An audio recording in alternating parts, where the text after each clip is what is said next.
Good evening and welcome to the Monomoy Regional School District School Committee meeting for Thursday, November 9th, beginning at 6:31. We'd like to call it to order at 6:31. Thanks. The first item on our agenda is public comment.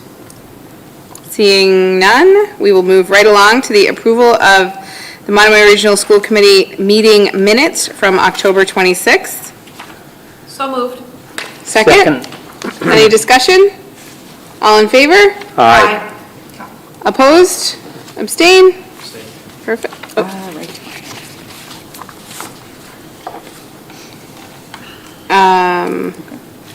Moving on to reports and discussion. And the first item on our agenda is the FY25 budget and the 5-year outlook. Mr. McMillan. Hi, good evening, School Committee. Michael McMillan, I'm the School Business Manager. It's a pleasure to be top of the bill tonight. Normally I'm way down when everyone's either left or asleep, so I'm pleased to have you now. So this is the second year of doing this sort of 5-year outlook for the budget as we sort of set context before we get into the meat of setting a budget. So first of all, I just wanted to say why bother looking ahead. So first thing I'd say is that one of the reasons it's not up there is this is not about predicting the future, right? So I don't really know what enrollment is going to be like in 5 years or what capital costs are going to be in 5 years' time, because things are going to change.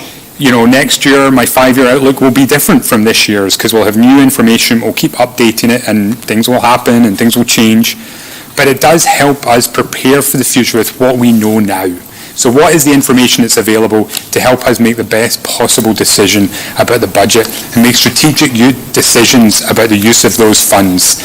Knowing that we might have to make different strategic decisions next year, but we're making them with the best information that we can that's available right now and preparing for what may be coming down the pike. It's also helpful because we're making assumptions about what's going to happen. So, one of the items I'm going to talk about a lot is enrollment. So we're making an assumption about enrollment or making connections between data and what might come. And if we see changes, then we might know that some of our underlying assumptions are wrong. So, for example, we've been expecting pre-K to go down because all other enrollment's gone down, and this year it's up. So that causes us to question why is pre-K up, and because we had made an assumption of what it would look like, it looks different, and that challenges us to think about our assumptions and our understanding of what's going on in the district. So that's why we do it. So here and my approach has been to take a relatively high-level approach to this because, to really do an in-depth forecasts and projections takes a lot of time and energy, and you kind of start to lose the value, the input trade-off. But just to do this high-level outlook, and really the main issues that I'm looking at are around enrollment and population on the Cape and capital needs, because those are two areas that directly impact us, that we don't necessarily have direct control over, but we do have better able to roughly estimate where they're going to go in the next 3 to 5 years. So most of the items up here relate to enrollment and capital, and another item is contract negotiations, because we know they're going to impact our budget and impact our activity for those years. We already know this year we've got our ESSER funds ending and the new employment contract for staff, SEP custodians. Next year we'll be into negotiations for custodian contract. For FY26. We'll be looking at employment contract for custodians, hopefully, and then some capital projects. We'll have, if everything goes according to plan, we may be looking at constructing a new roof for the middle school. We'll be continuing siding at the middle school, and possibly also replacing boilers. The other thing just to note is that around that time, the Nauset school building will be completed, the new Nauset High School. And that's up there because that will may impact our school choice numbers, both in terms of the number of students who come here from Nauset, who you may have left after Nauset Middle School and decided to come to this beautiful building, maybe have their heads turned by a new attractive building, up in the other end of the Cape. So that may impact us, and that cost, so instead of money coming to us from NOSIT, we may be spending, some of our students may also decide to go to the new building, and then we will have to pay money towards NOSIT's costs. And then similarly through in this year, we're talk about a little in later slide, we'll be seeing the impact of the new DY middle school, and if that is going to impact our school choice numbers as well, and if they're seeing increased enrollment, or they're just not losing as many students, because we get a lot of students from DY right now. So those are the kind of main ones. And then as we get through to also this year, I think, so FY25 will be our peak, so high school enrollment. So the way the numbers look, next year will be even higher, and then it will start to come down over the following years. And that is something I'll talk about further. And then we also, as we get into FY28, the middle school enrollment looks like it will fall below 350. At the same time, Chatham Foundation enrollment, so that's the total number of students in Chatham attending public schools, will fall below 350 as well. Both things which will impact our decisions. So I just wanted, I wanted to talk a little bit just about those enrollment trends and projecting out to the future. And I thought this work that the state did with UMass Donahue Institute around population projections for Massachusetts municipalities is very informative around how the population of both our towns is going to change in the coming years. And that will impact us in a number of ways. It'll impact our enrollment, obviously. But it will also impact recruitment, because this is our primary hiring geography, and it'll impact the decisions that the towns are making and what resource needs the towns are having. So these three charts. One is, so this first slide is for Chatham, and we have 2020, 2025, and in 2030. So 2020 was the actual data, and in 25 and 30 are projections that the Institute put together, looking at a lot of different birth rates, moving rates, exits and immigrants, or people coming in and out of each town.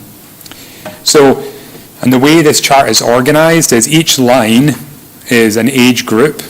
The dark blue is female and the light blue is male. And so you can see that, even in 2020, these higher age groups take up a larger proportion of our population than the lower groups. And also, and this actually has relatively small decrease expected, but a decrease in the number of students, or the number of the population between the ages of 5 and 20. That's where we draw our students. There's just this point. So by 2030, if this projection is correct, 53% of the people in Chatham will be over 64. So if you're a town planner and you're looking at what costs you're going to see, especially that group of people, I think it's 85 and above, they will also need services and support, and that will cost money, and that will impact town budgets and impact decisions about how to fund the different services in your town. Equally, this group here in the middle is where we draw a lot of our staffing from. So if this group starts to shrink, then we will see it'll be harder to recruit. And you can see a similar, though slightly less, less direct, a lower magnitude in Harwich, but a similar sort of trend. This number is going down more sharply than in Chatham. Again, you're seeing the growth in these higher age groups and the shrinking in the lower age groups. So taking that data and I just wanted to show you this actually, because when you look at these, you can think that this shape is kind of the norm, but if you look at the state data, so this is 2030 Chatham, Harwich, these are from the two previous slides, against the state. So you can see how markedly different it is from districts around the state. So, you can see this, the middle group where you draw staff is actually is the biggest group for the whole state, whereas it's one of the smallest groups here for us. And likewise up here, people over 85 is smallest group, whereas, I think I've got that wrong, it's growing both in Chatham and Harwich. It's the fresh salt air. Yep, it's good for you, keeps you alive, keeps you going. Good for the aging population. Yeah. So that's the population, and then for us to sort of estimate where actual enrollment is going to go, one of the numbers we can look at is birth rates. However, there's a lot of caveats with this. Like I said at the start, we're not about predicting the future. It's about really identifying trends, what is changing, what's moving, because you can't draw a direct correlation with the birth rate 1 year and kindergarten enrollment 5 years later. But they're definitely related. So there's definitely some relationship. It might not be a very tight relationship, but there's definitely a relationship. So this is the births in Chatham over the last few years, and you can see it went, we're always only looking at a period in time, but you can see that actually since back here in 2011, it's actually relatively stable, although we've had some peaks and some troughs. And likewise in Harwich, although it came higher, and it's, there's a slight downward trend here, and I think because of this peak, there's a slight downward trend in this in Chatham as well. And then if you map on that, the foundation enrollment 5 years later, you can see that they're similar numbers of similar magnitude. So there's obviously a discrepancy, something's going on, because though that number of students didn't show up in our foundation enrollment, but overall there's kind of a similar-ish trend. And there you see the same sort of thing going on here in Harwich. Now, if I take both of those away and just smooth out the data and just look at the trend line for each of those, so that's the Harwich birth, that's just a trend. So that's kind of the average for that, and then pushing out to 2030. So you can see there is a downward trend on that. And that's to try and smooth out, the ups and downs every year, but it smooths out to a reduction. And likewise, but the foundation enrollment is going down faster than the birth rate reduction. So that's smoothing out the data and projecting it forward to see where it might go. So this is really, it's just an estimate, but it does seem like our enrollment, maybe because it came from a higher number up here, it started somewhere higher, but it does seem to be coming down faster. That might be people who do have babies here, do have children here, but then move out of the area as their children get older, and they maybe need, they need a bigger house and they need to move somewhere else. This is all just hypotheticals, but trying to understand it, because you see a similar pattern in the information from Chatham. The big thing to draw from this, I think, is that there is some link between births and enrollment, and that they're on a slight downward trend. And as we go forward, and we'll keep adding to this data, and we'll get a better and better idea of what the trend is doing. Now, that's not to say that if something can change, people could decide that they wanted to start bringing up more and more families on the Cape, and all this number could change. We could have, and I was on one of my earlier slides, but I didn't mention it. If we see affordable housing being built, that could skew these numbers as well. So we could see jumps and changes, and that that will impact those trends. So taking all that data and then trying to use that data to estimate, where will enrollment be in the next 5 to 6 years? So this chart, what this chart does is basically this is our total enrollment in the district. So that's different from foundation enrollment. This is the actual number of students that we see coming into schools in Monomoy each year. And these years in the slightly darker colours are the numbers we know, and the lighter colours are our forecast going out. And basically all I did here was I assumed that a cohort, so if you're grade 1, the number of students we have in grade 1 goes to grade 2. But I made a slight adjustment. I looked back over the last few years to see how much that normally changes. And I took the average change and applied it. So if normally it goes up a few, that's why I did to each grade. If it goes down a few, that's why. So we normally, for example, lose students between who go to Cape Tech. So that number is reflected in these numbers. So you can see that there's a reduction over time.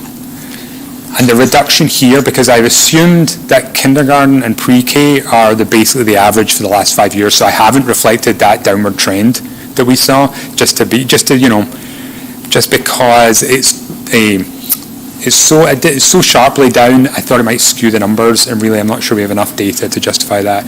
So I just assumed it would be the average for the last 5 years, so it stays relatively stable. It's really the middle school and the high school where we're seeing reductions. And actually, never mind my calculations, if you literally just took the kids who are in Monomoy right now who are going to be at the high school in 2030, and you just took those students and moved them to the high school, you see a reduction in 100 people. So there'll be 100 students fewer at the high school if nothing else changes. So that definitely proposes, brings up questions about how we manage our budget. Maybe not next year, because we know it's going to be a peak at the high school next year, but in years after that, how do we manage that change that we're seeing? And similarly, it's a little harder with the middle school, because some of those students we don't know who they are yet that will be in the middle school, but they're in the grades that we do know. The grades that we have right now who will be in the middle school in 2030, there's a similar level of reduction. So we'll see the similar, unless there's a big change to next year's kindergarten, we would also expect to see a reduction of about 100 in the middle school from what it is right now to what it will be in 2030.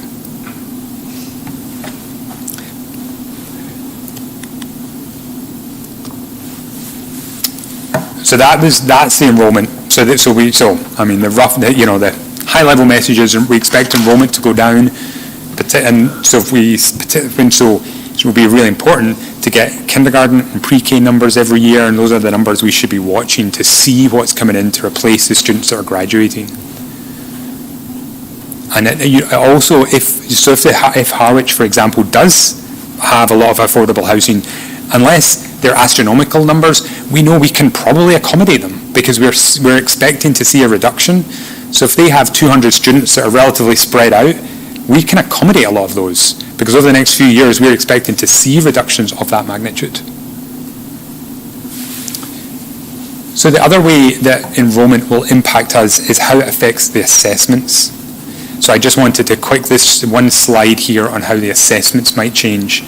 So again, using some of the calculations I use for enrollment, I also used to predict each town's foundation enrollment for the next few years. And what we can see is that the share, as we have seen, the share for Chatham, which is in orange, does seem to be declining, whereas the share for Harwich in the blue is increasing. And again, these are the numbers we know, these are the numbers we don't have, that we are predicting, and you're down to about 20% by FY30. And this is going all the way back to FY13 when it was 26.7%. So, it's not, there's still a significant portion of the students in Monomoy will be Chatham students, 1/5 of the students will be Chatham students, so there's still a significant proportion, and that's if nothing else changes. There may be changes, there may be more births than we're expecting out there, so anything can change.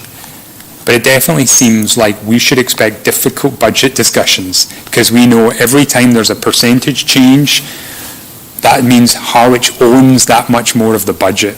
So when we come to splitting up the numbers, Harwich has to take on a larger proportion of the budget, even though their number of students will actually be going down. And that can be a difficult pill for them to swallow. The one thing just to note is that when enrollment comes into the budget and into assessments in a bunch of different ways. One of them is the state, when it's calculating its portion, uses that year's foundation enrollment. So for example, the state will use FY24's foundation enrollment when we find it out for the FY25 budget. However, the way the assessment works, we're actually using these 3 years that we already know to use our part to break up our part of the assessment. Just the way the assessment's written, there's part of it that's decided by the state, and there's part of it that's decided by the regional agreement, and that's based on these 3 years. So because it's based on 3 years, that helps to smooth out any big changes. So actually, when you get to FY30, a chunk of the budget will still be getting based on these 3 years here. And so that helps to alleviate some of those changes and reduce their impact a little. All right, so that was enrollment and assessments and population. I also want to just mention capital. So you've seen this slide. I love this slide, so you're probably bored of it by now, but this just gives you a sense of where we are with the major capital items in our buildings. And this was reflected in the capital plan we shared last meeting. And as you know, we have some areas, I mean, the high school is great. I mean, the buildings are still in good condition. You know, they're not, although we have aging infrastructure, students are still being taught in safe, comfortable environments, particularly here at the high school. Also at Harwich, which are 21 years old. Chatham in the middle school, we know we have more challenges. So we know like I mentioned, boilers, roofs, siding, you know, all going to be challenges over the coming years. And what this slide shows is this dark blue line here at the bottom is our payments for the high school debt. So the way our debt is structured is we pay slightly less of it each year.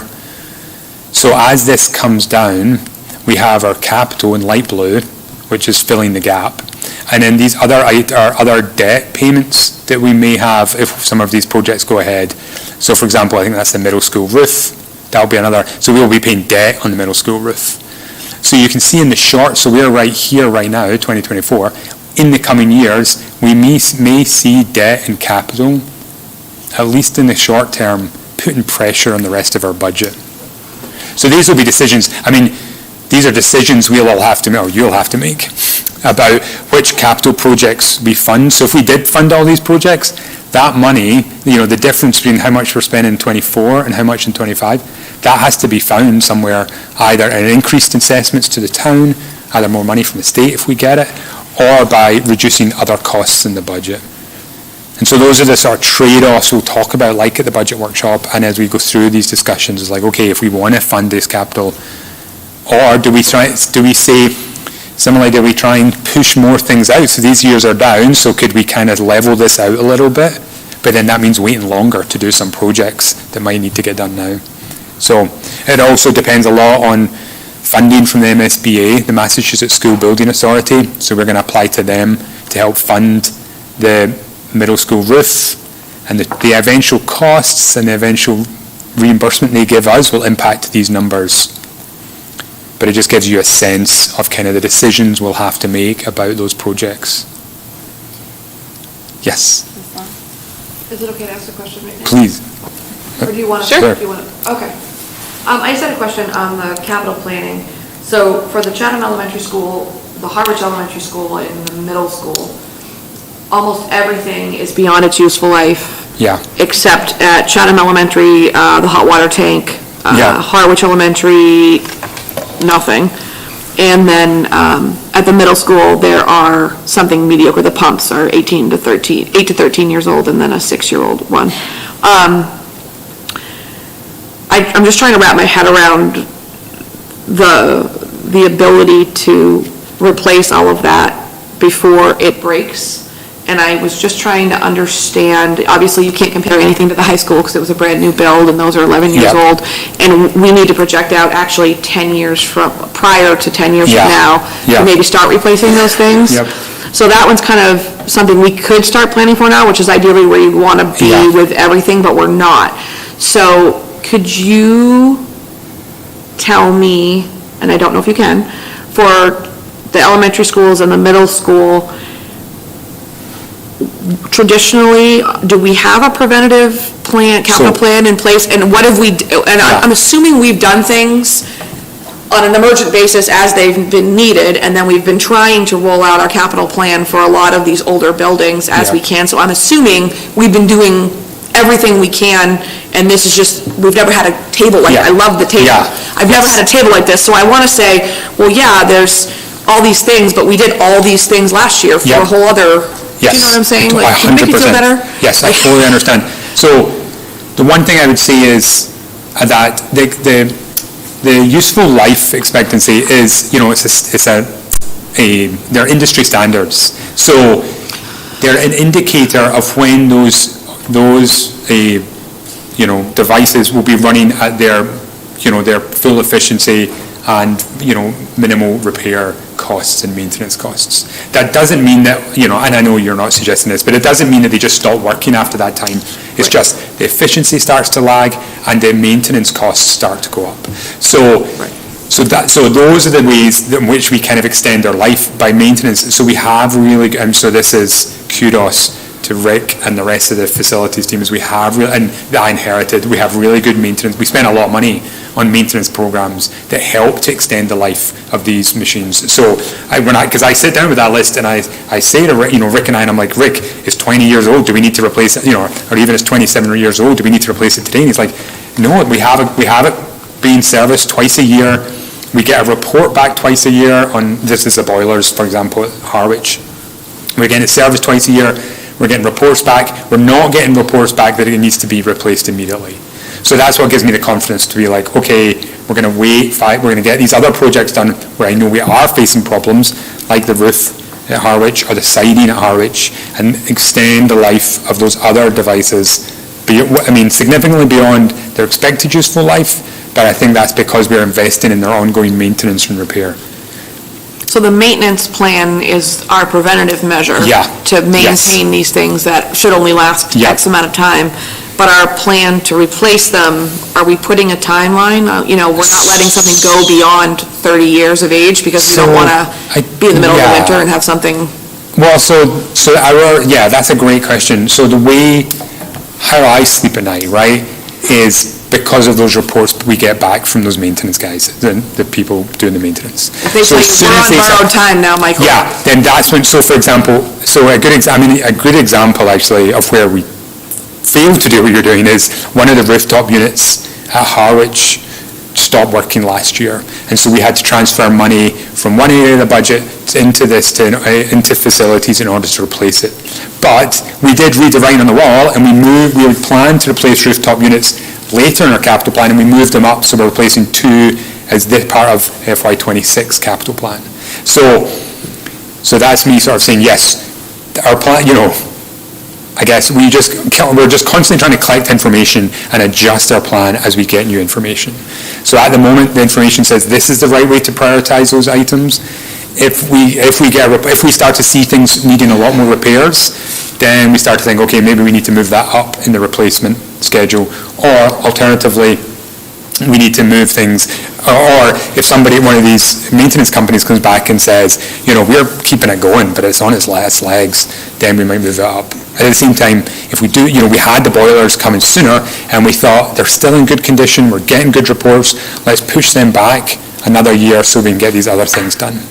Yeah, I look at the buildings we quote inherited in the district are the 3 that have the oldest equipment, obviously, and we're doing the best we can. We're doing the maintenance, and I completely agree with that. And we're kind of in a situation where you are playing that, how long can we push it until we need to replace it, and then we deal with it at the time. But I look at the high school numbers, we're a nice 11, and a way to roll that in to our management plan going forward.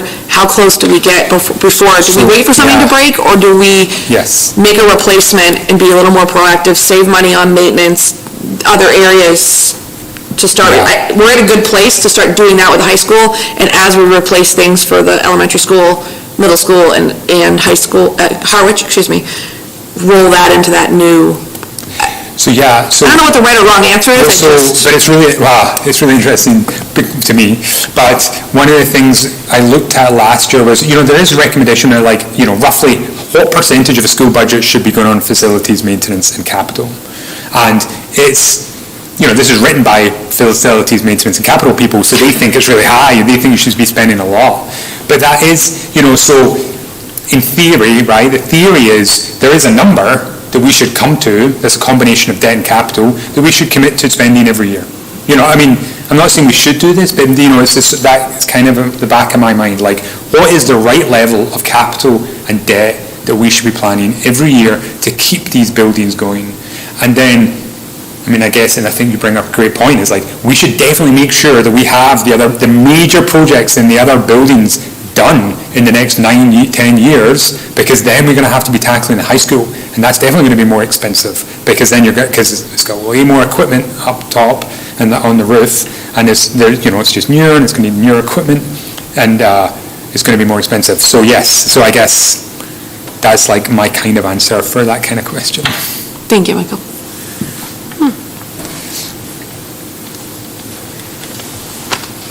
All right, so capital, so next thing I did want to talk a little bit just about costs in general. I put this slide up mostly because I put up a kind of similar slide last year about inflation, because inflation last year when I last presented was like up here. And that has definitely impacted our costs, but it is coming down. I mean, it's still a lot higher than we've seen for the last, 10 years, but we're still around 4%. So, but that's definitely, I mean, it's still challenging, but it's more manageable than, 8-10% than it was this time last year. And that does impact our costs. And, when we start to talk about what our budget increases, and, if we're, if it's, because we've not had a 4% budget increase in a long time, so, just take that in context. If costs are going up more than 4%, but our budget is not, that means we can afford to do less with the money we have. Which is maybe, I mean, in terms of enrollment and everything else, is maybe the right way to go, but it is definitely, that's a reality. If things cost 4% more, and you've got the same amount of money, then that's going to cost you. So our major costs, staffing is by far our major cost, and so when you get into this kind of realm, these projections are really just food for thought. So when it comes to having discussions, at the back of your mind, this is kind of projections, but so much can change in these numbers. Like when we have a new contract, as when changes in recruitment practices, changes in the population, changes in demand, it can have a big impact on these numbers. But it is helpful just to think about the trend, what is impacting these numbers. So this chart here is just their FTE for all staff based on October 1 state reporting. So you'll see since 22, we actually have increased staffing a little, and that is driven by a couple of things, but the biggest driver there is our ESSER funding. So we have added positions with ESSER, and that has increased that number. We've also had to add, some of which have been funded by ESSER, but we also had to add preschool staff. As I mentioned, we've seen an increase in preschool, and also some instructional aides, amongst others. But those are really the main additions. And then in terms of staffing costs, which really just assuming that we kind of follow a similar pattern, not in terms of headcount, but in terms of salary levels. So we would expect to see, I have a bit of a step increase here going into next year as we have a new contract, and then again in a few years' time when we'll have another new contract. And down here, this is our insurance costs. So the question here is, okay, so if these are going up, again, as with capital, either our budget is continuing to go up at that rate, or this cost is going to eat into other parts of our budget. And that's really, and those are, and as, depending on what happens in the next few years, those are the sorts of discussions we'll have, like do we add positions, do we reduce positions in order to be able to afford, other things that we might want, or do we reduce other things in order to add positions? So, we are seeing enrollment is going down, and I do have a slide about how enrollment can impact costs, but we are also seeing changes in student needs. And one of the things we're seeing is particularly in special education needs, but also social and emotional. Should we be, so we are not necessarily able to just reduce staffing because there's a lower headcount, because there may be a higher need, and it driving the need for higher teacher, staff-student ratios. Does that make sense? This spaghetti chart here is me trying to pull out other major areas of supplies and services and what trends what events might affect those costs in the coming years. So building operations and maintenance, I've talked a lot about that already, but also to your point, Jackie, about as these buildings get older and they don't replace items, then just the cost. Like the cost of maintaining Chatham roof, middle school roof, will go up as long as we don't until we replace it. Then this huge area of all other supplies and services. That's really, and that's mostly just. We did see this increase, and I think this is partly based to the sort of coming out of COVID. We saw this fall as we went into COVID, we came out. I'm hoping it's going to come down a little. We are, especially as inflation is better under control. We saw investment in new curriculum and professional development. School choice and charter tuition, which is this blue line here, so you can see how much that's come down in recent years. I don't see it going down. I'm not expecting it to continue going down at that rate. So I've kind of forecast that we might see an increase in cost when the Nauset building comes online and more students may go out. But it's difficult to tell. Transportation, so one of the things just to mention in transportation is that we will actually, believe it or not, start to think about replacing our buses in transportation soon, because we'll have owned them for 10 years. So it's a few years off, so it's not something we've discussed yet, but it'll be part of our transportation contract with the collaborative, if we're still with the collaborative, but that we'll need to build in the cost of replacing those buses in the coming years. And, obviously, any increases in fuel or in staffing costs will also be reflected there. And then debt payments, which we've talked about already, and then special education tuition, which does fluctuate significantly, especially because we're a relatively small school, so just a couple of students with high or low special education needs. If this is for students who go to out-of-district placements, so one out-of-district placement can make a big impact on this number, so I've just really not addressed that in this line and just assumed it will remain relatively level. But so the thing is, what I've not done is added these all up, because you add these all up, what percentage increase is that going to mean for the budget?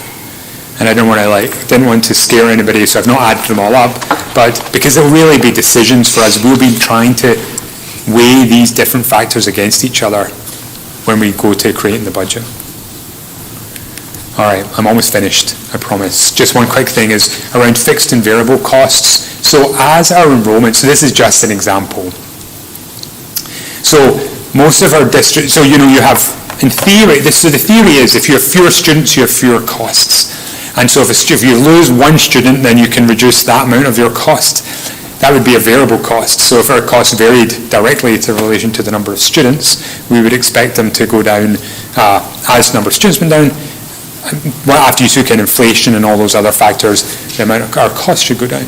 But the reality is our costs do not change like that. Because if you lose 30 kids, but they're all spread out across the district, we aren't able to reduce any costs. Minimally, we have a few less textbooks, but we have the same number of teachers, same number of buildings, same number of principals and superintendents, and for the large part, utilities. So you have instead step changes where if you start to lose, once you use a significant number of students, then you actually do see a reduction in costs because you're able to have one less teacher, or you are able to have one less lab, so you're actually able to see a significant change.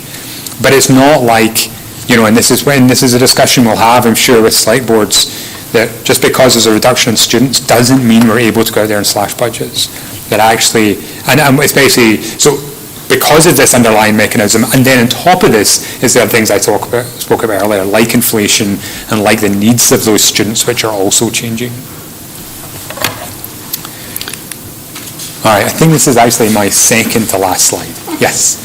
Can I just ask one question about that? Yeah. It brings me back to the slide where you had the Nauset Regional. Yeah. And I think about, if we have a significant amount of kids, 50 kids wouldn't make that much of a difference, what you're saying. So if you had a bunch flow out to Nauset, those costs are going to go up. Yep. But then we're also talking about they need to balance each other. Yes. And that's something we should look at, as a group, and I'll present is when we see changes in enrollment, do we see them concentrated in one area? So like, for example, if we see a big reduction in grade 8 or grade 9 because of changes in schools, then that might make an impact, that might make an impact on those grades. But if the reduction is spread out throughout the district, it's really hard to make concrete savings from those students. All right, the last, yes.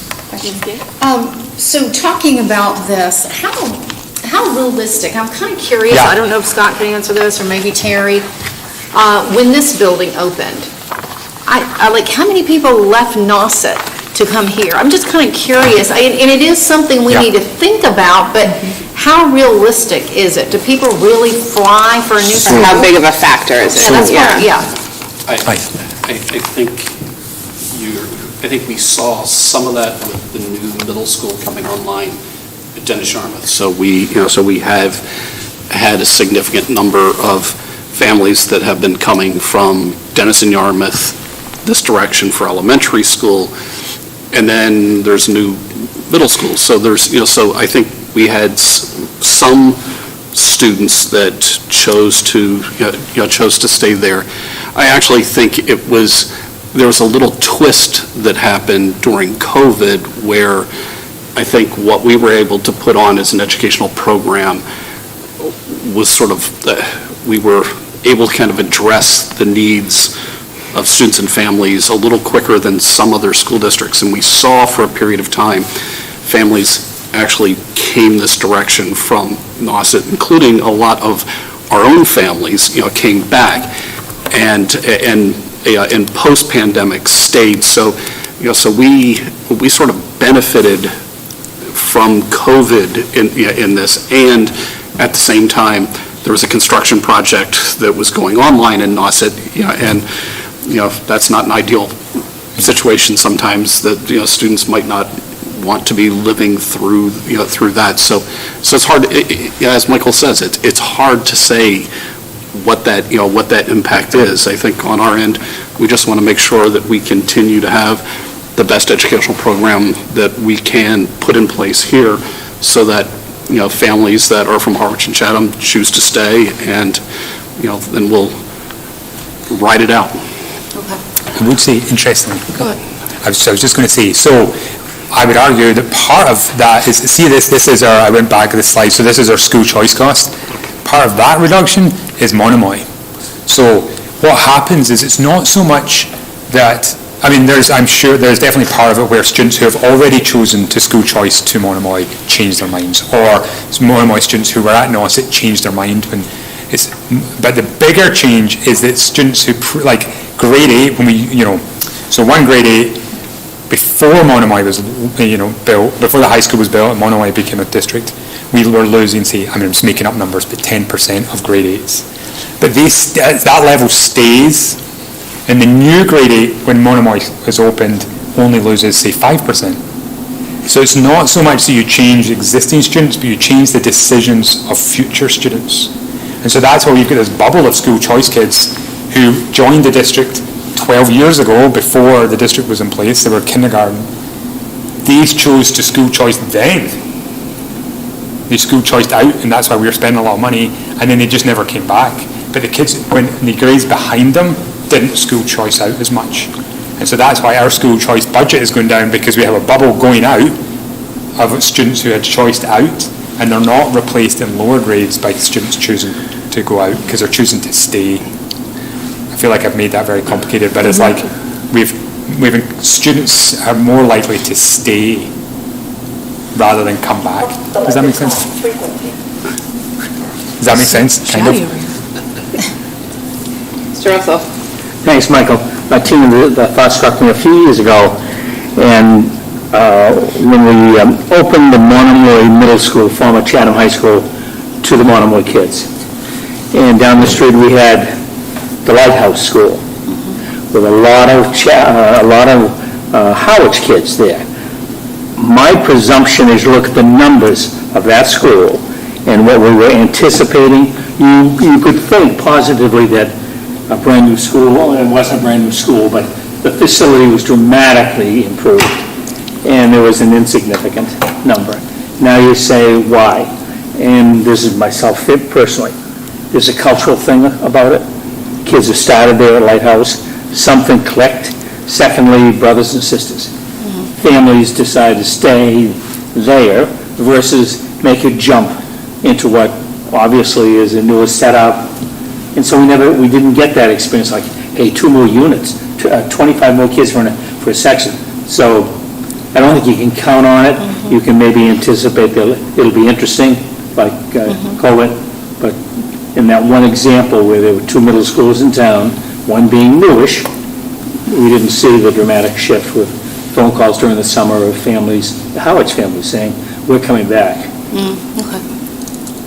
Did you have something, Scott? I was just going to say that when we were first coming together all those years back, I used to talk about that fourth grade cohort, and my daughter was in the Chatham Elementary fourth grade cohort. That cohort's going to tell us how this new experiment of Monomoy actually is going to play out. And if we see that fourth grade cohort start to stay, we'll see this sort of tide, because at that time I sort of joked when I first came here, my son, we were living in Chatham, my son was trying to make friends, and every boy in Chatham had already left to either Lighthouse or Nauset. And so it was okay. It's harder to get the kids that have left back, but can we get the kids that we currently have in fourth grade, and will they stay? And that's what we started to see. And we really focused in the early years on making sure that culture at the middle school, it was a middle school that you wanted to stay in, because if you didn't leave at middle school to Nauset, you're likely to stay. And we started to see that, not all the fourth grade cohorts stayed, but a lot did, and we started to, you could walk around the middle school curriculum nights, and you'd hear families that's like, we decided not to go to Lighthouse or not to go to Nauset and stay. So I think that's, you'll see that happening, and that's why I think we've tried to emphasize the culture in these buildings as the thing, make sure you have a good culture, good educational program, they'll stay. That's what I want to hear. Thank you. Ms. Seabright-Long? I think everyone kind of echoed it, but we haven't quite said it, but I think one of the things we need to focus on is maintaining who we have, because we're at a good number right now. So what is it we're doing that, and you said it too, Dr. Carpenter, what is it we're doing that's working in every level, elementary, middle, high school? How do we sustain that? How do we keep them? And then I think you do need to look at the different models the two different schools are. So I go back to the slide where Michael put Nauset on there, and did you see my face? I said, why is not, was that a typo? Yeah. But you're right, that is definitely something that may make a change. It may not make a dramatic change, but I'm looking at, well, how do we keep who are here? What are they going to have? Our programs in high school are very different. Yeah. They attract different groups of students, for different reasons. They have, shops. We don't have shops, but we have, I think, a different type of rigorous schedule than they do. They're very different, and you're going to have a different group go, just like the tech. I feel like we're all three are very different the way they are, and they attract a different type of student. So how do we maintain what we have, maybe offer a little bit more that diversifies us and gives a little more so that we are similar to all of the other ones. We're obviously not going to be the tech. But also, I'd love to see more out there about our school, more advertising or more, I don't know, I've seen Cape Cod Academy commercials, and sometimes I'm like, ooh, they might not be doing good. Cape Cod Academy's got a commercial out there. Why do they have a commercial out there? But maybe we need a commercial out there because I've seen DY, why don't we do that? Why not it be a positive thing? We're trying to make kids excited about, hey, my school's on TV, or my school, whatever it is, try to make it a positive spin, a more proactive, preventative, we don't lose people, be proud of where you are. So I know that's just where my head goes. We're a business. I always say we're a business. These kids and their families are our clients. How do you keep a client? What do you do? And just because we have a rigorous academic schedule and we're proud of our STEM and all that, we could fluff it a little bit more maybe. I don't know. And we can ask Joy. Mr. Russell? Add on to that, Jackie. One critical area that you've got to watch is quality of staffing.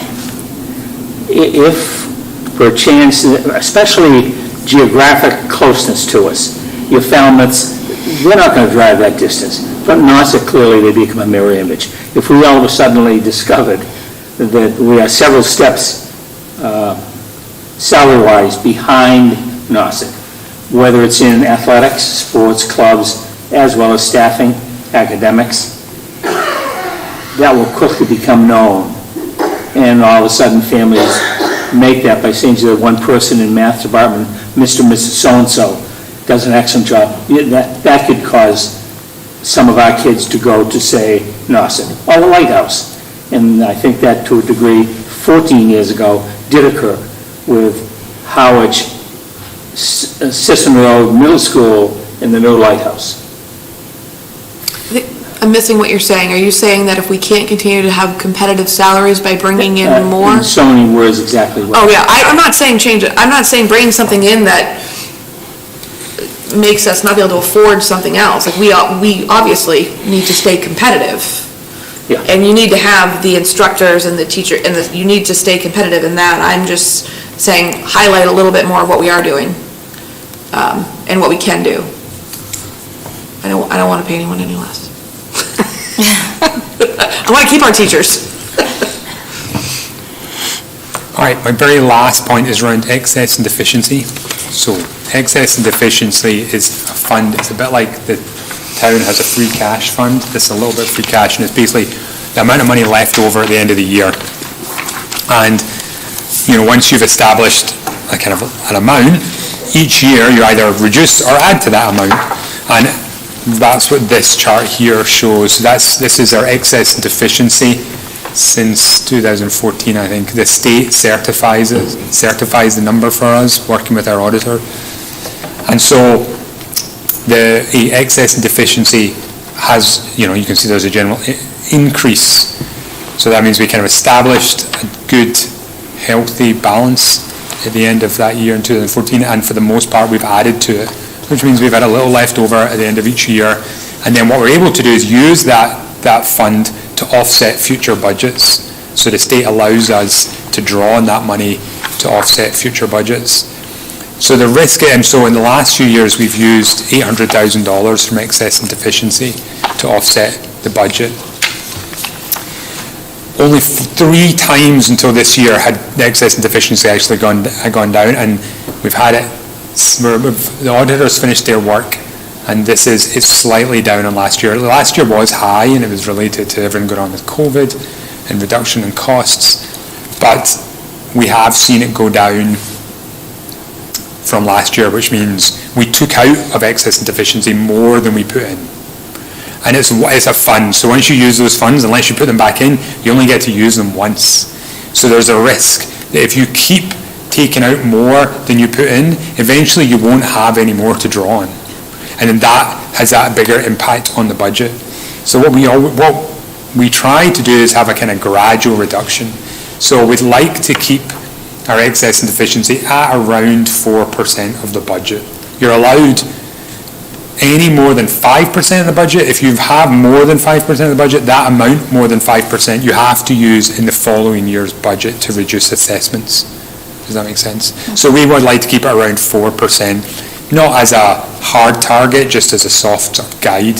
So we've been we've been up and below and right around there a few times. Last year we were above. This year we're still above.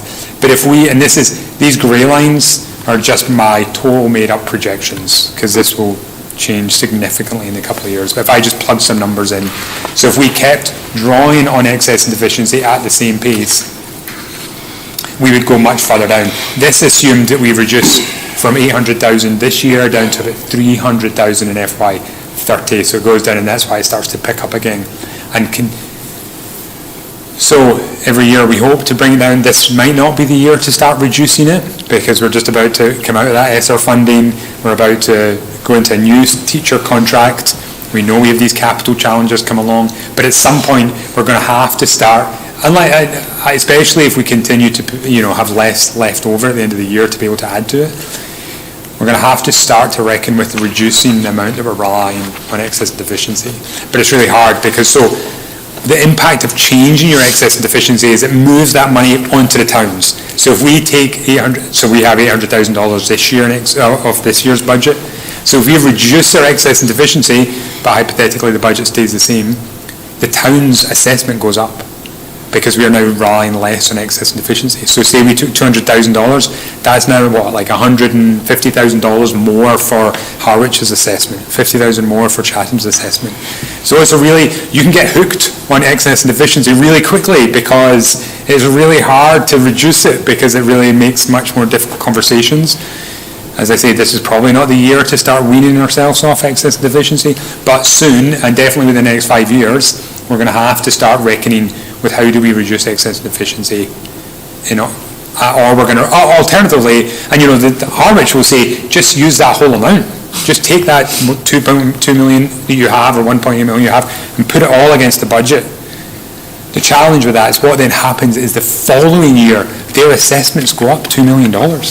And nobody wants that. So they won't, although they say, sure, it'll be nice for 1 year, the following year is going to be a disaster. So that's why we want soft land. We want to bring it down softly. And so that's why we want to reduce it over years. Probably not starting in FY26, but definitely after that. And of course, and this calculus changes if we come out, if next year we have money left over, so we're seeing that there's a surplus at the end of next year, and that helps us to build up again.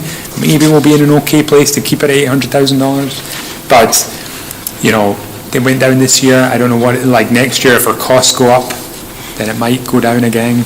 So I guess it's more of a warning. This is definitely a thing for not next year, but the years after, when we'll start to make changes. That's it. So my summary was population trends, because I know I've covered a lot. So real quick, my population trends are likely to impact us on enrollment, recruitment, and on pressures on town budgets, which will impact us indirectly. Unless we see an increase in kindergarten or that new housing, then we're expecting enrollment to come down. And we're going to have, and really the next few points about trade-offs. Are we going to have trade-offs within the budget where we're like, we need to change one area of the budget in order to fund the other? Or do we just increase our budget overall? And finally, we just need to monitor excess and deficiency closely to avoid a steep budget impact in future years. All right, that's it. Sorry, I took a lot of your time. That's what happens when you bring me up front. It's a lot of energy. We thank you. We asked the questions. Exactly. Any other questions, comments? Yeah, I just have a comment, and I think this might be a future discussion probably, but when we were at the housing summit, Scott, Joy, and myself, there was somebody from Nantucket, I think it was Nantucket, who stood up and said, because he was talking about something else, but in my mind I was thinking about foundational enrollment, and he said that we have to start looking at how we're making the assessment, because we're kind of getting penalized a little bit for the second homeowners and the retirees who have all this great excess cash. And he was proposing, and Julian Sear was up there, and I can't remember the other guy.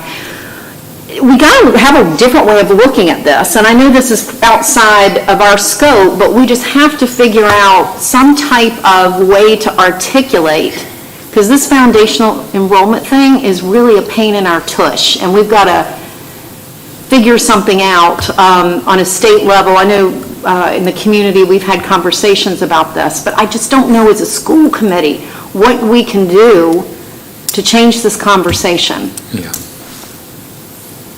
So I'm just going to put that out as Good a question. comment. Yeah. Thank you, Tina. And I'll leave it at that. Food for thought. Mic Yes. drop. All right, thank you. Thank you.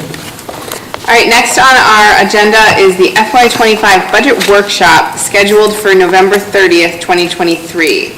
So we just wanted to bring that to the table because we do have a school committee meeting, so just kind of having a discussion about having a school committee meeting with an agenda and items in addition to the budget workshop, or are we thinking we are going to have it instead of the school committee meeting and just have the budget workshop? So I guess thoughts on the table, and then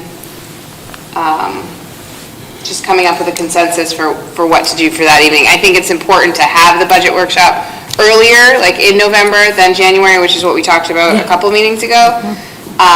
But just that structure of that night. Ms. Ebert-Long? I thought the last time we talked about it, I know we were trying to find a slide, that we talked about having it on the front end of a school committee meeting, because we did have to push in our finance subcommittee we had to move a few things around to have them make sense, so we did push it up, and it conflicted with the meeting. I think we don't have anything pressing now.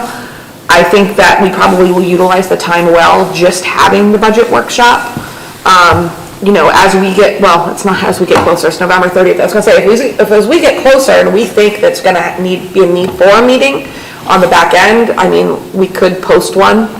But my instinct is that typically the budget workshop is a good 2 hours, and it's productive 2 hours, so unless it was a very short meeting on the back end, I think we should focus on the workshop. Mr. Russell? I agree with Jackie, and maybe the last few years, that has been an excellent experience with the principal, so I wouldn't want to give that up. And the double conflict on that night, as we approach, and I'd say maybe between now and next week, if the chair would want to take a sit-down with Scott and take a look at 2 critical issues, meaning if we had 2 items for another, say, half hour, but I wouldn't go much further than that. Right. Then we could accomplish both. Okay. And I agree, it's usually a 2-hour meeting regarding the budget with the school leaders, and anything more than, say, a half hour, I think we've had it by that time. And yet you probably could find a couple of items that we could raise at that meeting, calling a new meeting, and have it finished. Ms. Gaines? I would agree with that, because I'm thinking about when we do our budget hearing, that's always an hour, and then we have a meeting right behind it. So if we can think the way Terry's saying, I think that makes sense. Because anything could come up, and what if Right. we have to have a meeting? So, yeah. Ms. And Varela? I don't know if I'm repeating what Terry's saying, but we could put a meeting on the back end and just put discussion of budget workshop as the discussion, reports and discussions, and open the meeting, and if we're exhausted and it ended up being 3 hours, and decide as a committee that we'll move it off, but at least if it's on the agenda. I mean, I don't know, I was just thinking that could be an opportunity for us to come back as a committee and reflect on, refresh, but it's just a way to keep the meeting open, like, it's a way to Right. keep the meeting availability still there, and depending on what you put into reports and discussions, if you wanted to, I did. Or we could do the meeting first if there's just short items, so that we just, If you had to, yeah. if we had to, just, if we wanted to have that, since it's already on the calendar, like scheduled opportunity for public comment, maybe, or? I would leave it up to your purview as you get Okay. closer to So having either way, the you're okay agenda. with? Okay. And would we want, if we're gonna have to double up, would we want to start a little bit earlier, maybe at 6, or do we want to keep it at 6:30? 6. 6 is great. Scotty? Oh, I'm abstaining. Oh, right. Okay, all right, so, Can we check our calendars? yes. I'm just gonna look, because it seems like I've got something going on the 30th. But I think that's fine, because that's what we do for the public budget. I think that always starts at 6. And even if it's just the budget workshop, it's still, If I can- we know that we're gonna have like 2 hours for that, so. Let me just look real quickly. Nope, I'm good. So yeah, 6 o'clock. Okay. Yeah, I think that makes All sense. right, so we're thinking a 6 o'clock start, potentially a short meeting on one of the ends, or maybe not. We're good with that? Yep, Mr. Russell? yes, yeah. You good? Okay, excellent. Moving right along. Dr. Carpenter, I believe you're up with the attendance update.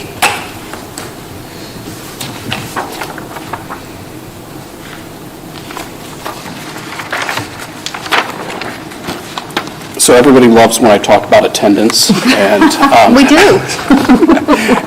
and next Friday, I intend to send a letter out to families to talk about attendance. So the Commissioner of Education, about a week and a half ago, had a virtual meeting with all the superintendents to just register his concerns about chronic absenteeism in students, particularly chronic absenteeism in students post-COVID.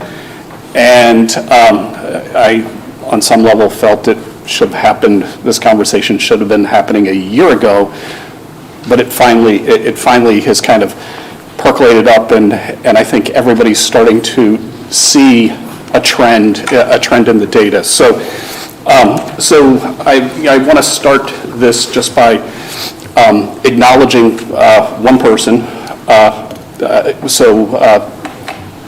This afternoon at the MASC-MASS meeting, the keynote speaker today was talking about if you're wanting to look at equity issues in your district, or if you're wanting to look at trends, you really need to make sure that your district has a good data person.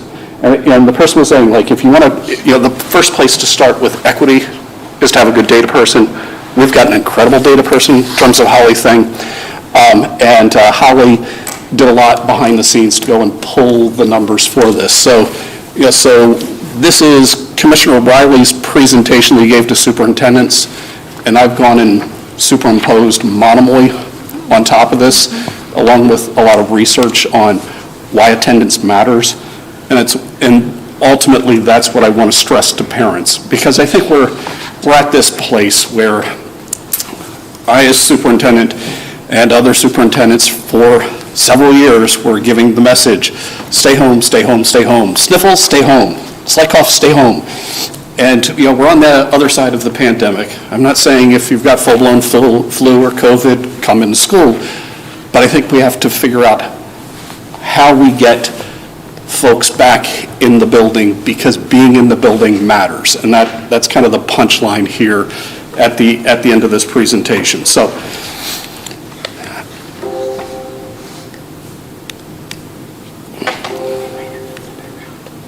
am I going the wrong direction? So just what is chronic absenteeism? So it's defined as missing 10% or more of the school days. So 1 out of 10 school days you're gone. So if you're chronically absent for a year, you're essentially missing an entire month's worth of school time. So students would be missing 18 days over the course of a 180-day school year.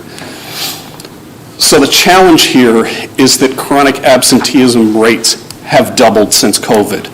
It's not just a Monomoy issue, it's happening in all of our neighboring districts, it's happening across the state and across the country. But it's an issue that needs to be addressed here in Monomoy, and it needs to be addressed now because it has impacts on kids' learning. So there's an organization called attendanceworks.org, and I just pulled just 4 little facts off of their website that are, so the first one, if you look at September absenteeism data, kids that miss 2 days in September, about half of those students go on nationwide to be chronically absent and miss an entire month's worth of school by the end of the year. When it comes to academics, chronic absenteeism is correlated with students not reading at proficiency by the end of 3rd grade. In 6th grade, chronic absenteeism is a leading indicator of whether students are going to drop out of high school. And then research shows that missing 10% or more of school negatively affects academic performance. And at the end of the day, it's that academic performance that dictates whether kids are set up for life and college beyond school.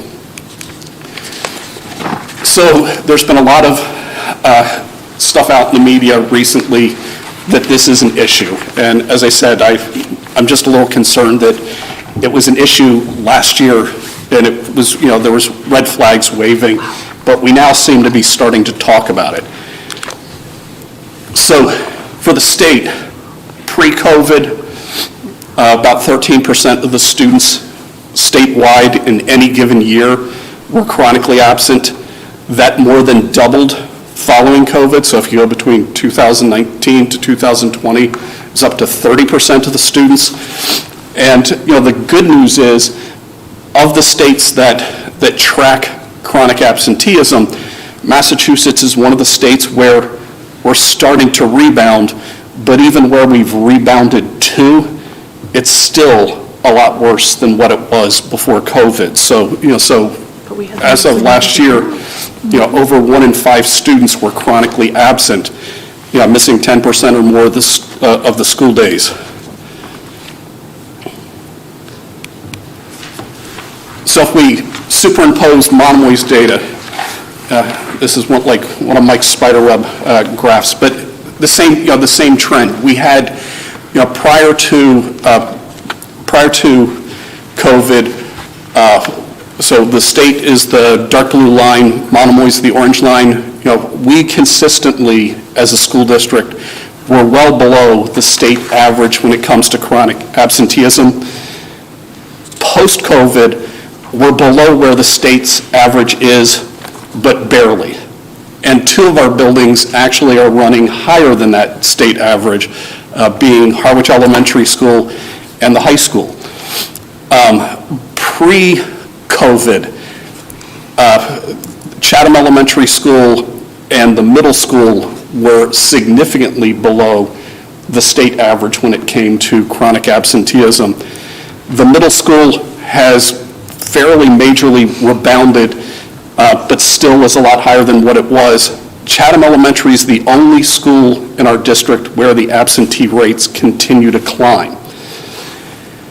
So, and then I'll also just put in one little other sidebar here. So, a conversation that I've been having is I told Dr. Dudley that I'd love at our next administrative meeting to kind of come in and talk about what she thinks might be the reason why her building has been consistently better than the rest of the school district. I also raised one little kind of point in talking with Chief Anderson with the Chatham Police. And one of my great appreciations of School Resource Officer Bill Massey is Bill was exceptionally proactive pre-COVID about reaching out to families if kids weren't showing up to school on a regular basis. And he would probably reach out and make 8 phone calls a month, but rarely would ever have to make a phone call to the same family again, even for a younger sibling. One of the things that changed between now and COVID is we had, the whole police reform post George Floyd came in, and these days school resource officers aren't allowed to make those phone calls. So, and again, it's not, there's language in there in the new reforms that say that school resource officers aren't to be involved in discipline. And here's where I argue, I don't know sometimes if chronic absenteeism is a student discipline thing or a family that needs support. So this is my reaching out to the chief to go and say, I do think it's worth having a conversation, because, there's one thing that did happen pre-COVID, and, our middle school was less than half the state's rate of chronic absenteeism. And Chatham Elementary School had extremely low rates. And I do think that there was something in behind there in terms of how the administration kind of was proactive, both at Chatham Elementary School and at the middle school. And you also had, I think, a very proactive phone call that was coming from Bill to families, kind of saying, hey, attendance matters. Do you need supports from another stakeholder? So, in terms of chronic absenteeism by building pre-COVID and post-COVID, you'll notice here that chronic absenteeism lowest at the elementary level. So, pre-COVID, statewide, elementary schools were about 10% chronic absenteeism, and high schools were about 23%. And it kind of makes sense. Sometimes the older the kids are, the harder sometimes it can be. I experienced that myself. Sometimes, like the outfit that you wanted to wear that day to go to school isn't washed, and there's a crisis. Had a few days like that, but as opposed to when they're younger, they're just a little more, like, okay, I'm heading out the door, whatever you say, mom or dad, versus, versus a little crisis. So you'll see statewide that the tendency is elementary a little lower, goes up a little bit in middle school, almost doubles by high school statewide.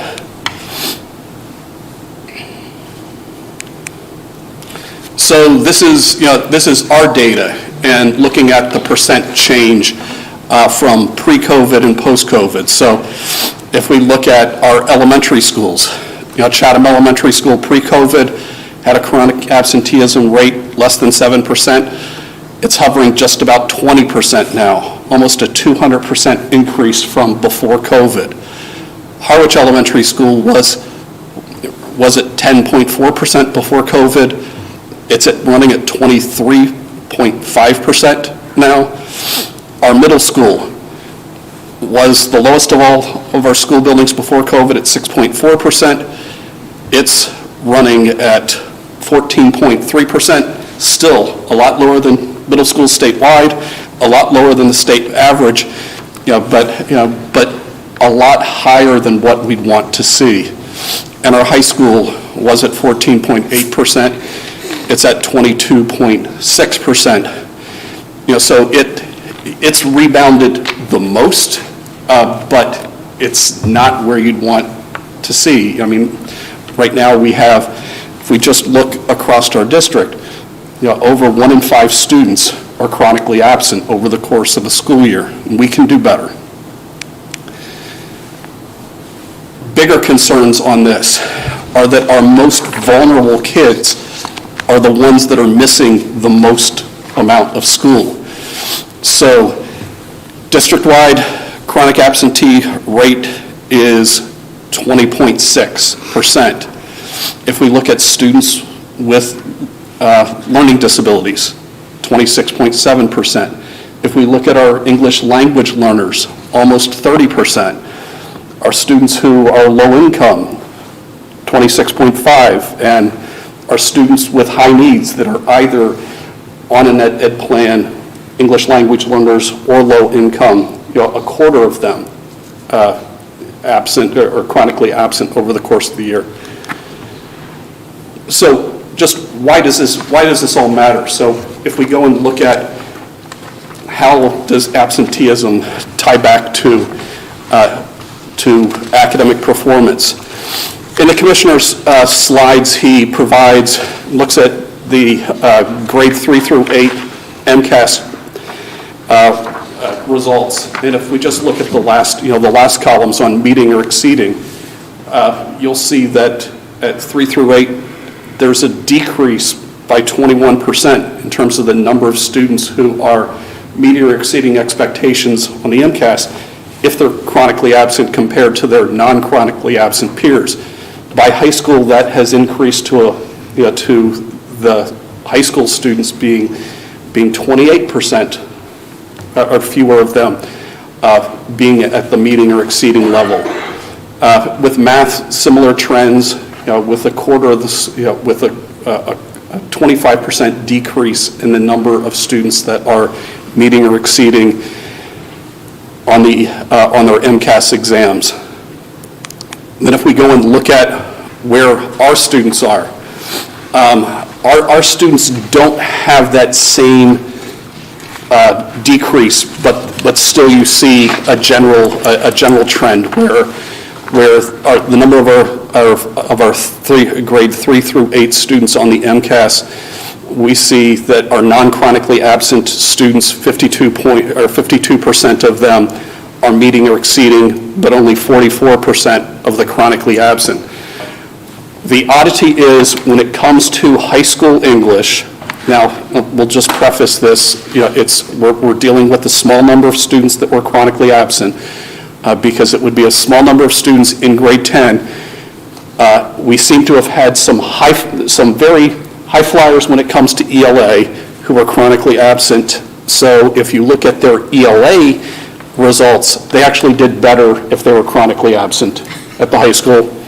However, if we jump down to the bottom line, they went the exact opposite direction when it came to math, being chronically absent.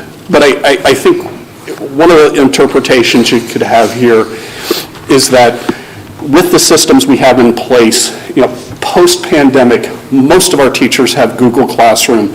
If you miss class, you can go and access what you missed. But just because you can access what you missed, it has helped, I think, our students not have as much loss if they're out of the classroom, but you can still see that there's a loss if they're out of the classroom. So the next slide here goes back to those statements from attendancenow.org and looks at our data. So first one, if we look at students at Monomoy who missed 2 days in September, what percent of them go on to be chronically absent, by the end of the year? Ends up not half, but 40% of the kids who miss 2 days of school in September go on to miss an entire month's worth of learning by the end of the year. If we look at how proficient students are by the end of third grade at reading, our chronically absent students have Lexile scores, which is a reading measure that is captured during these MAP tests that we give, have average Lexile scores of 662 for the chronically absent. Those peers in their third grade classrooms who weren't chronically absent have Lexile scores of 728. 662 and 728 are third grade levels, but the difference would be the 662 is sort of a Lexile score as if you're coming into third grade, not exiting out of third grade. So we're seeing almost a year's worth of reading learning lost just by that loss of school time. I had Holly go and pull all of our graduates who've dropped out, or not all of our non-graduates who've dropped out over the last decade, and gone back and looked at what was their attendance like in 6th grade. So they're not dropping out in 6th grade, they're dropping out in high school. But what was the attendance like in 6th grade? It turns out if you were chronically absent in 6th grade, you have 16-time higher chance of dropping out down the road in high school. And then last one, just looking at the high school alone in GPA. GPA of our students who are chronically absent is 2.8. The GPA of students who are not chronically absent, 3.5. So it's the difference between having low B average in high school or a B plus A minus average, average in high school. So attendance matters when it comes to students reading, students succeeding academically, students graduating. And it's something that we, as a district, need to help families with. In fact, the state has decided to dedicate all of its remaining ESSER monies to send to school districts to address chronic absenteeism, seeing this as really the biggest problem out there post-pandemic that in terms of a need to turn around. So on our end, I will be sending sort of an update or an email out next Friday to families that will be focused on chronic absenteeism, really trying to educate parents that there is an impact out there, an academic impact, and that those absences as they mount up, do impact a child's learning at the end. I believe that's it. Mr. Russell? Kind of an organizational question. If as a school committee a month ago, Scott was able to give us the same 15-minute presentation, I would guess that would have become one of our goals. Now, it didn't, because we didn't have this document. So I don't know whether we should revisit our system goals, superintendent's goal, or the school committee's goal, and have a brief discussion around this as an add-on. Because this is something that, to me, I'm really surprised at those numbers. It's really, and it's all, why are you so surprised? The youngsters who stay out of school, and they are the ones who do poorly. So if we had a way in which to identify at the end of this year a follow-up of this within our schools, with the intention that maybe the principals or individual departments have steps they're going to take, or we're going to take, to improve it. That would be a satisfying thing, I would imagine, that we would see less kids staying out of school, other than a report on a November night. So mechanically, I haven't come up with a way to reverse ourselves and add it to our goals, but and that's how sometimes system goals are. This to me is probably equal, if not far more important than one of the 5 we already agreed to. That at the end of the year, the school committee would have done some things with the superintendent and with the principals to make this issue less chronic. I think this is an issue for the administration, and that perhaps for the school committee, we could ask for a plan from the administration, including the principals, of how they're going to approach this. I don't think the school committee belongs in this at this level. Certainly, we would support the work that the superintendent and his administrative team is doing, but we have some pretty hefty goals. We're talking about working with municipal employees around housing, which this is one of those chronic issues that impacts absenteeism. What's happening to our kids, besides the fact that I'm sure they're not always sick all those days, but they're probably in very difficult situations at home.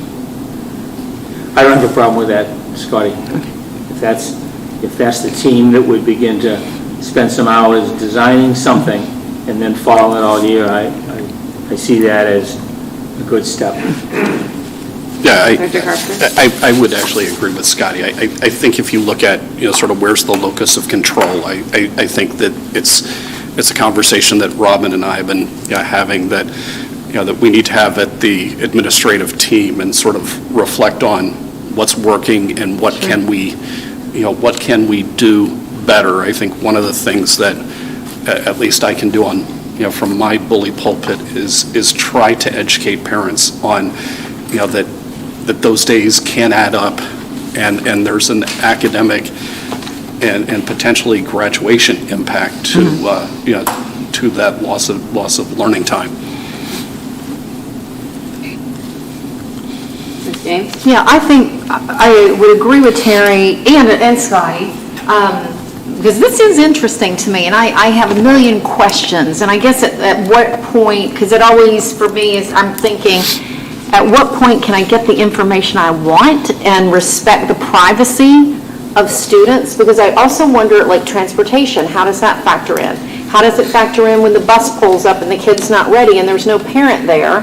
Maybe the parent has to get off to work and the bus leaves, the kid stays home all day. I guess these are the kinds of questions I want answered, while also respecting the privacy of the child. So I don't need to know the names, but I am curious at what are some of the scenarios. Like I asked a few years ago, girls and periods. I know girls have heavy periods, and they're known to skip a few days, to a couple of days in a row. So I'm curious as to what are some of the reasons we're seeing. I mean, why are kids out? So that's what I would be looking for, is the why without touching the privacy piece. Well, I would think, I'm sorry. Ms. Whittingham? I would think that those questions are being addressed by the counseling team.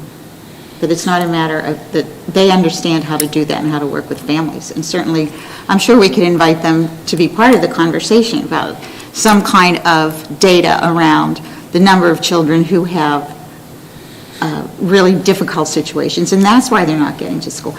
I have 3 boys, all brilliant and handsome, of course. Of course. But one was chronically absent, and it was because he was chronically depressed and bullied. And so there's and like you said, it could be as easy as they missed the bus and nobody can get them to school. So, and those were things that were going on before as well. So I think that might be another piece of information that would help us to understand what the Exactly. what the issue is, Right. in a deeper way. And I agree with Scotty. I think there's more of a macro issue here, that there's issues at home and stuff like that, that there's other reasons kids are missing, and that's like one of our goals is the housing is something we can look at. But I think it's more of a macro issue that, we can't necessarily tackle. Did you have something, Terry? No, I'm all set. You're good? Missy Britland? I would just, I echo everybody, and I think, Scotty, you're right, I think it falls in the place of, we have an excellent admin team that has the expertise and the wherewithal of what we can and can't ask, and I think when you take those bigger numbers that we have and you start pulling them apart and categorizing them, then you can go to the location, the school nurse or the, school psychologist, whatever, and maybe just pick one population that you think you might be able to make a difference with. Maybe it's transportation, maybe it's the buses, and that seems very attainable to me. Just start chipping away at the things we can help with and support. So that would be really nice to see. I think that one of the most important things you said in your report was changing that understanding of if you have, some sniffles or if you're not that sick, to come to school. I think that we need to shift that thinking back to It's okay to come to school. it's okay to come to school if you have a runny nose. Right. Obviously, if you're more ill than that, we wouldn't want you to come to school, but I think that was one of my biggest takeaways. I also think that, when you're, because again, this isn't just Monomoy, this is statewide, nationwide issue. I think the pandemic culturally changed our society.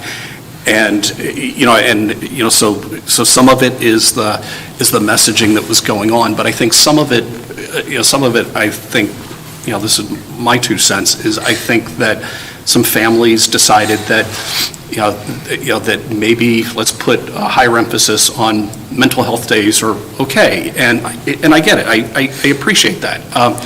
Or that family time is important. I think we found during COVID, and so that I think you'll find some families have maybe more now than before COVID are taking some longer vacations, and because of economics and everything else are taking them at times where the plane flights are cheap. But the challenge is, the mental health days, the vacation days, the sniffle days, all of it starts to add up. And I think that we at least need to start to provide some families some concrete information on there is an impact. It's not just, if you miss one day, it'll be okay. But the cumulative effect of that, as you see, you almost have almost a year's worth of learning loss just in third grade reading, or a grade, letter grade difference when it comes to a GPA in high school. That these things do add up. Oh, I'm sorry. I thank you for that, because that helps me, because I have to say, I was on the same page with Terry. It seemed that this was like, oh my gosh, obviously it's serious and you brought it to our attention, but it sounds like you kind of already know some of the answers. So I think it's just informing us at this point, right? Which goes to what Scotty was saying, to just leave it in your hands. So I think you were informing us tonight, because like Terry, I'm like, oh, this is really serious. Why is this happening? I need to know all the whys, but thank you for clearing that up for me. Yeah, I was actually just going to say, Scott, those were excellent points about COVID being an opportunity for families to start re-exploring their relationships and understanding the importance of that, and I want to continue to encourage that, because that's a huge piece to the health and emotional health of our kids, and it's really kind of nice to go back to those grassroots, and then also prioritizing what's important. And at the same time, and again, I like Tina, I don't want to delve more into it because I do think it's the job of the admin to do it, but I can't help but saying at the same time, we do need to get back to emphasizing the importance of education and consistency and showing up, and why that's important by showing those numbers. And parallel with that, I was kind of thinking about messaging, and what crossed my mind is we did such a great job with messaging about COVID and taking precautions, and when we didn't want people at school, that I know we have the capability to put that same energy and messaging out about when we do want you at school. And, you know, it rings the bell when my daughter went to the Rocking Unicorn. It was like in my head, okay, she's had a fever-free for 24 hours, she could go back. Fever-free for 24 hours, she could go back. It's really just as simple as that. Fever-free 24 hours, you can go back. Everything else, you know, they're scared to cough, they're scared to sneeze, because they're scared someone's gonna say something, and we need to change that mentality and make this more a place where you're okay. You know, no one's gonna look at you weird or anything, and so it's just kind of like an all-over health piece. I don't know if there's a trickle down from what adults are being told too, because in certain fields or towns, adults are being told, if you don't feel good, if you have a cough, if you sneezed, stay home. So if adults are being told that, it's gonna fall in, if their kid coughed, stay home, because that's what the parents are being told, don't come to work if you don't feel good. So it might be a little trickle down of what, you know, You're right. adults are being told. Yeah. Mr. Russell? You know, obviously, and it's probably the pandemic, the experience of a year and a half of staying home and catching up with your work via a computer. I think a lot of the kids who were tending to not allow the school found themselves now, for them to say, it's easy to stay at home. It's easier now to say I'm not feeling well enough to go to school. Why? Because of the experience of the COVID, being home weeks after weeks. I don't think it's too bad, but somehow or other the attitude has changed. Example, Sergeant Massey. Someone probably didn't like the idea that a police officer would call home and say, gee, I noticed 7 days, and that maybe the parents took notice of that, as they would have 40 years ago. Oh, well, thank you for the call. And now the officers evidently were instructed, no, we don't want you to do that. That's a little bit too more disciplined than we want you to start with. Yeah, I can understand that. So that stops. That's all, Meredith. Okay. Is that it? Oh, one more quick thing, and thank you for bringing that up, Terry, because I wrote down what Scott was talking about, well checks. I think well checks are a good thing, but I do hear you on, I don't know with the police, but but a well check by somebody who, with some authority, in a very respectful, caring way. We do it in our community, right? You know, we do it in our community. We check on our older population, so it's a well check. The other thing I wanted to say was, this came out of the Wellness Committee, actually. It was an idea that was being floated, or we talked about, like mental health, like putting together some type of what they were calling a Zen room, or what I would call a sensory, you know, just a place. So maybe we can think about different ways within the school so that people don't feel like staying home is their only option. Just in terms of the well checks, you know, the conversation I was having with Chief Anderson is, I mean, I read, you know, like I was sharing, I wrote an email to him, and I was like, here's the wording in the new, the new legislation that came out. You know, it's interesting that attendance never shows up in there, you know, in terms of, and truancy doesn't show up in the language, you know, so you're sort of trying to read between the lines, you know, so the interpretation that, you know, that police have is that post-reform, you know, police officers can't get involved in discipline. And the conversation I was having, you know, with the chief is that, you know, this is not the police officer with the student. This is the police officer with the parent. And it's a supportive conversation about how we can help your child, not that your child's in trouble. And, you know, just was encourage him, you know, him to reach out and have conversations on that end, because I do think that there's a piece that, you know, that there was some good that was coming out of conversations. Yeah, yeah, absolutely. And you can see it in the numbers, the data is there, yeah. Anything else? I can't wait to hear back on the plan. Yes. Yeah, keep us posted. All right, moving right along to the approval of the MRHS donation to the Breast Cancer Research Foundation from the Young Women's Club. They would like to donate $200 that they raised at a fabulous bake sale earlier this year to the Cancer Research Foundation. Ms. Seibert-Long? I move to approve the Monomoy Regional High School Young Women's Club donation to the Breast Cancer Research Foundation of $200. Second. Any discussion? All in favor? Aye. Opposed? Abstained? Perfect. Moving right along to the first reading of policy file HA, negotiation goals. Scotty and I were both at that meeting. None of the language has changed in this policy, but we reviewed it, felt that this was still applicable. But we just wanted to update it so that it was known that we reviewed it, because the last time that it was revised was in 2013. So technically, this is our first reading. We'll bring it back next time, but nothing has changed. Unless you have questions. No. Okay. So then the second reading of policy file HF, negotiating agents. We had this in front of us for a second reading at our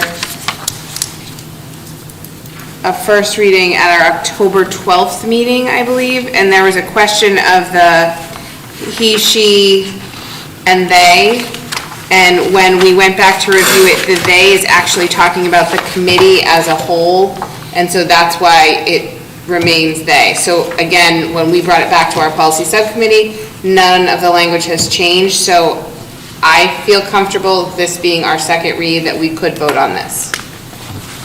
So any discussion, any questions? Okay. So this is a second read, so we should vote on it, right? Yes. Okay. Yep, so do I have a motion? I will make a motion that we accept file HF, School Committee Negotiating Agents, as presented this evening in our packet. And a second? I'll second that. Discussion? All in favor? Aye. Opposed? Abstained? Perfect. All right, moving right along, seeing no subcommittee representative and liaison reports, we will move right to the superintendent's report. I'd like to recognize Veterans Day, which we'll be celebrating tomorrow. Chatham Elementary School had an assembly which veteran family members were invited to. Students sang, read poems, and shared artworks, played taps, and Harwich Elementary held a food drive and created Thanksgiving baskets for local veterans distributed by Cape Cod Cares for Troops. Then lastly, in terms of the strategic planning, I'd like to thank the 358 people who have already responded to the survey and those that were part of the feedback process with the focus groups.